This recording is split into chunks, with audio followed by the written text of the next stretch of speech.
এই দেখেন, প্রথম থেকে আপনার দেখেই মনে হবে যে হয়তো এটা কোনো গাছের কোনো অংশ বা কোনো মরা পাতা বা ঝরা পাতা, এই টাইপের কিছু। কিন্তু আপনি যখন একটু পর এটাকে হাঁটতে দেখবেন, তখন আপনার সব রকমের ধারণা পাল্টে যাবে। আর তখন মনে হবে যে আসলে তো এটা কী জিনিস। আমি প্রথমে এটাকে একটা মরা ঢাল ভাবছিলাম, ছোট্ট একটা মরা ঢাল। কিন্তু একটু পরে দেখতেছি এটা হাঁটতে শুরু করছে। তখন আসলে অবাক হলাম। আর যখন একটু লাড়াচাড়া খায়, ও কী করে, বের হয়ে যায়, ওর মাথাটা ভিতরে ঢুকাই ফেলে। আর এরপরে আবার একটু পরে যখন স্বাভাবিক হয়ে যায় সব কিছু, ও আবার হাঁটা চলা শুরু করে। এই যেমন ধরেন এখন ও হাঁটা চলা করতেছে,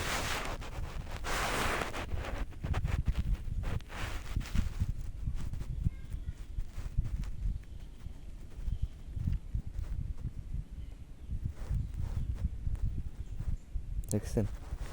একটা মরা ঢালও হাঁটতেছে। অবাক করার মতো না বিষয়টা?